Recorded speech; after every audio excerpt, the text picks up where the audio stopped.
ഈ geo political കാരണങ്ങൾ പ്രധാനപ്പെട്ടതാണ്. ഇപ്പം മാഡം സൂചിപ്പിച്ചതുപോലെ യുദ്ധങ്ങളായാലും രാഷ്ട്രീയ പ്രതിസന്ധികളായാലും വ്യാപാര തർക്കങ്ങൾ തുടങ്ങിയ ആഗോള തലത്തിലുള്ള സംഘർഷങ്ങളൊക്കെ തന്നെ നിക്ഷേപകരെ ആശങ്കയിലാഴ്ത്താറുണ്ട്.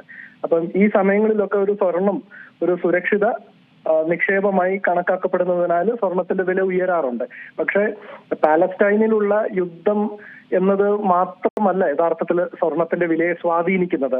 ജിയോ പൊളിറ്റിക്കലായിട്ടുള്ള ഒട്ടനവധി കാരണങ്ങളുണ്ട്. ഇപ്പൊ ഞാനൊരു ഉദാഹരണം പറഞ്ഞാല്, ഈ അമേരിക്ക ടാരിഫ് വാർ ഇപ്പൊ ആരംഭിച്ചിരിക്കുകയാണ്. ഈ താരിഫ് യുദ്ധത്തിന്റെ ഭാഗമായിട്ട് ഇന്ത്യ അടക്കമുള്ള ബ്രിക്സ് രാജ്യങ്ങൾ, ചൈനയും ബ്രസീലും സൗത്ത് ആഫ്രിക്കയും റഷ്യ ഉൾപ്പെടെയുള്ള രാജ്യങ്ങൾ തങ്ങളുടെ കൈവശം, സെൻട്രൽ ബാങ്കിന്റെ കൈവശമുള്ള ഡോളറിന്റെ നിക്ഷേപം വിറ്റൊഴിവാക്കിയിട്ട് പരമാവധി സ്വർണം ശേഖരിക്കുന്നുണ്ട്. ഈ ഒരു ട്രെൻഡ് നമ്മൾക്ക് കാണാനായിട്ട് സാധിക്കും. അപ്പൊ ഡോളർ ദുർബലമാകുന്നുണ്ട്. അപ്പൊ ഈ സ്വർണത്തിന്റെ ഡിമാൻഡ് ഒരു ഭാഗത്ത് വർദ്ധിക്കുന്നത് ഇതിന്റെ ഒരു പ്രധാനപ്പെട്ട കാരണമാണ്. അതേപോലെ തന്നെ ഇന്ത്യ തങ്ങൾക്ക് ആവശ്യമുള്ള സ്വർണത്തിന്റെ 86 മുതൽ 90% സ്വർണം ഉയർന്ന ഇമ്പോർട്ട് ഡ്യൂട്ടി നൽകിയാണ് ഇറക്കുമതി ചെയ്യുന്നത്. ഹലോ മാഡം, കേൾക്കാമോ? എനിക്ക് വല്ലാതെ ഇങ്ങോട്ട് തിരിച്ച് ശബ്ദം കേൾക്കുന്നുണ്ട്, എക്കോ കേൾക്കുന്നുണ്ട്.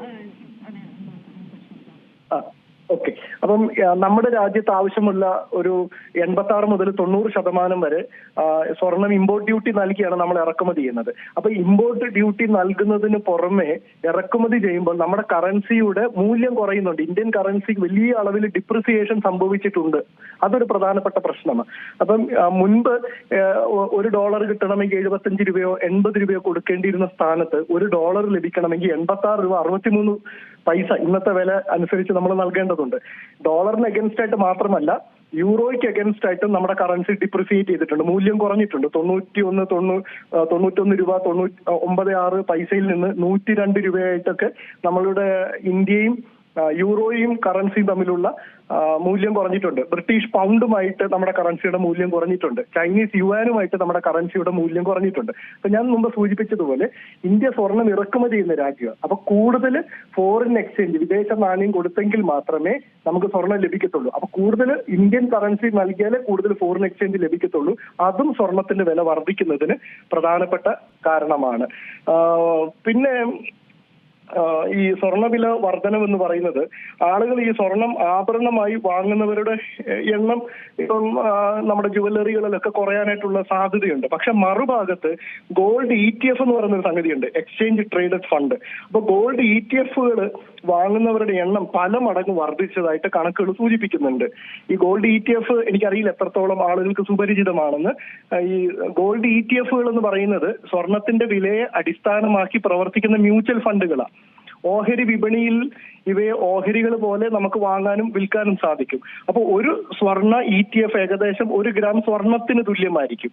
അപ്പോൾ സ്വർണത്തിൽ നിക്ഷേപം നടത്താൻ ആഗ്രഹിക്കുന്നവർക്ക് സ്വർണം കൈവശം വെക്കാതെ, സ്വർണ്ണ വിൽപ്പനശാലകളിൽ നിന്നും ഒരു തരി പൊന്നു പോലും വാങ്ങാതെ തന്നെ സ്വർണത്തിന്റെ വിലയിൽ വരുന്ന മാറ്റങ്ങൾക്കനുസരിച്ച് ലാഭം നേടാൻ സഹായിക്കുന്ന നിക്ഷേപ മാർഗമാണ് ഗോൾഡ് ഫണ്ടുകൾ, ETF എന്ന് പറയുന്നത്. അപ്പൊ സ്വർണം നേരിട്ട് വാങ്ങുന്നതിനേക്കാൾ എളുപ്പവുമാണ്, ചെലവ് കുറഞ്ഞതുമായ ഒരു മാർഗവുമാണ്. അപ്പൊ സ്വർണം സൂക്ഷിക്കുന്നതിനുള്ള ബുദ്ധിമുട്ടോ സുരക്ഷാ പ്രശ്നങ്ങളോ ഇതിലില്ല. അപ്പൊ ഗോൾഡ് ETF ഡിജിറ്റൽ രൂപത്തിൽ നമുക്ക് വാങ്ങാനാവും, അതേപോലെ വിൽക്കാനുമാവും. അപ്പൊ നമ്മുടെ രാജ്യത്തെ പ്രമുഖ സ്റ്റോക്ക് എക്സ്ചേഞ്ചുകൾ വഴി ഗോൾഡ് ETFകൾ വാങ്ങാനും വിൽക്കാനും സാധിക്കും. അപ്പൊ ആഭരണശാലകളിൽ സ്വർണത്തിന്റെ തിരക്ക് കുറഞ്ഞാലും ഇത്തരത്തിലൊരു നിക്ഷേപം നടത്തുന്ന ആളുകൾ വലിയ അളവിൽ ഗോൾഡ് ETFകൾ വാങ്ങുന്നതും ഈ സ്വർണത്തിന്റെ വില ക്രമാനുഗതമായി കൂടുന്നതിന്റെ ഒരു പ്രധാനപ്പെട്ട സംഗതിയാണ്. തന്നെയാണ് ഏറ്റവും കൂടുതൽ സ്വർണം അത് ഉപയോഗിക്കുന്നത് പ്രധാനമായിട്ടും മലയാളികളാണ്. പ്രത്യേകിച്ച് ആഭരണമാക്കിയൊക്കെ മാറ്റുക. നമുക്കറിയാം, ആഭരണമൊക്കെ ആക്കി മാറ്റുമ്പോഴത്തേക്ക് ഈ പണിക്കൂലിയും അതുപോലെ തന്നെ GST അങ്ങനെ ഒരുപാട് ചാർജസ് ഒക്കെ വരുമ്പോഴത്തേക്ക് അത് വലിയ രീതിയിലാണ് ഒരു വർധനം ഉണ്ടാക്കുന്നത്. ഈ ഒരു സമയത്ത് സ്വർണം വാങ്ങുക എന്നുള്ളത് അതൊരു മണ്ടത്തരം തന്നെയല്ലേ, പ്രത്യേകിച്ച് സാധാരണക്കാരെയൊക്കെ സംബന്ധിച്ചിടത്തോളം? ഇത് വളരെ ട്രിക്കി ആയിട്ടുള്ള ഒരു ക്വസ്റ്റ്യൻ ആണ്. കേരളത്തില് ആളുകളുടെ പർച്ചേസിംഗ് പവർ ഇന്ത്യയിലെ ഇതര സംസ്ഥാനങ്ങളുമായിട്ട് താരതമ്യം ചെയ്യുമ്പോൾ വളരെ കൂടുതലാണ്. ഇപ്പൊ ഇന്ത്യയിലെ ഇതര സംസ്ഥാനങ്ങളിലൊക്കെ ഇൻഫ്ലേഷൻ റേറ്റ് വളരെ കുറഞ്ഞു നിൽക്കുമ്പോഴും കേരളത്തിൽ ഇന്ന് ഞാൻ കണ്ടത് 9% കേരളത്തിൽ ഇൻഫ്ലേഷൻ റേറ്റ്. അത് വലിയ ഉയർന്ന ഒരു വില വർധനവിന്റെ തോതാണ്. അപ്പൊ അത്രയും ഉയർന്ന വില വർധന ഉണ്ടാകുമ്പോൾ തന്നെയും ആളുകൾ സ്വർണം വാങ്ങുന്നുണ്ടെങ്കിൽ കേരളത്തിലെ ആളുകളുടെ ക്രയശേഷി, പർച്ചേസിംഗ് പവറിൽ ഉണ്ടായിരിക്കുന്ന വർധനവിന്റെ ഒരു കൃത്യമായിട്ടുള്ള ലക്ഷണമാണത്.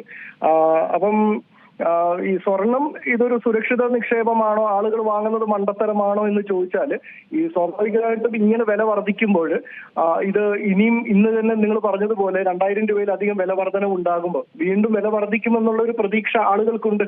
അപ്പൊ ഒരു നിക്ഷേപ മാർഗം എന്ന നിലയിൽ ഒരു പക്ഷേ ആളുകൾ സ്വർണം വാങ്ങുന്നുണ്ടാവും. അത് ആഭരണം എന്ന രൂപത്തിലാണോ, ഇനി സ്വർണ്ണക്കടയിൽ ഇപ്പൊ കോയിൻ രൂപത്തിലും ഈ പറയുന്ന ബാർ രൂപത്തിലും ഒക്കെ തന്നെ സ്വർണം വാങ്ങാൻ ലഭിക്കുന്ന സാഹചര്യം നിലവിൽ ആഭരണശാലകളിൽ ഉൾപ്പെടെയുണ്ട്.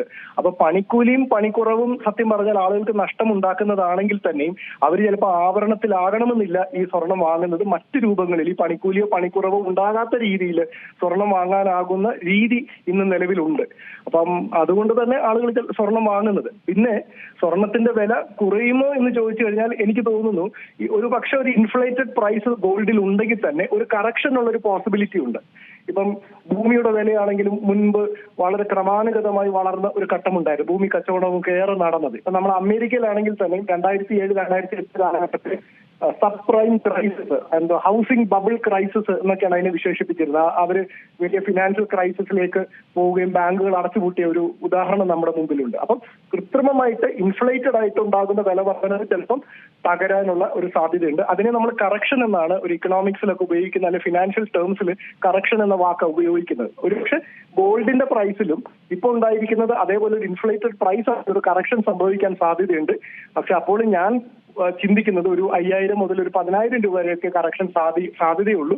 വിലയിൽ വലിയ കുറവ് വരാൻ സാധ്യതയില്ല എന്ന വലിയൊരു കറക്ഷനുള്ള ഒരു പോസിബിലിറ്റി ഒന്നും ഞാൻ കാണുന്നില്ല. കാരണം അതിനകത്ത് ഈ ഡിമാൻഡും സപ്ലൈയും ആശ്രയിച്ചാണ് നിലനിൽക്കുന്നത്. ഈ സ്വർണത്തിന്റെ ഖനികൾ ഉണ്ടെങ്കിലല്ല സ്വർണത്തിന്റെ ഖനികൾ പുതിയതായിട്ട് കണ്ടെത്താൻ സാധിച്ചാലും ഖനനം ചെയ്യുന്നത് സ്വർണം ലഭിക്കുമ്പോഴേ അതിന്റെ സപ്ലൈ വർദ്ധിക്കുന്നുള്ളൂ. ആ വിധത്തിൽ സ്വർണ്ണ ഖനികളൊന്നും പുതുതായിട്ട് കണ്ടെത്തുന്നില്ല.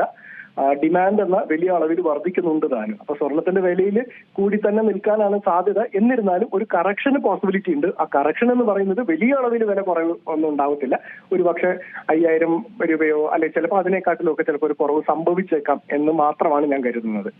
ഏറ്റവും പുതിയ വാർത്തകളും വിശേഷങ്ങളും വിരൽത്തുമ്പിലറിയാൻ സീ മലയാളം ന്യൂസ് എല്ലാ ഡിജിറ്റൽ പ്ലാറ്റ്ഫോമുകളിലും ലഭ്യം.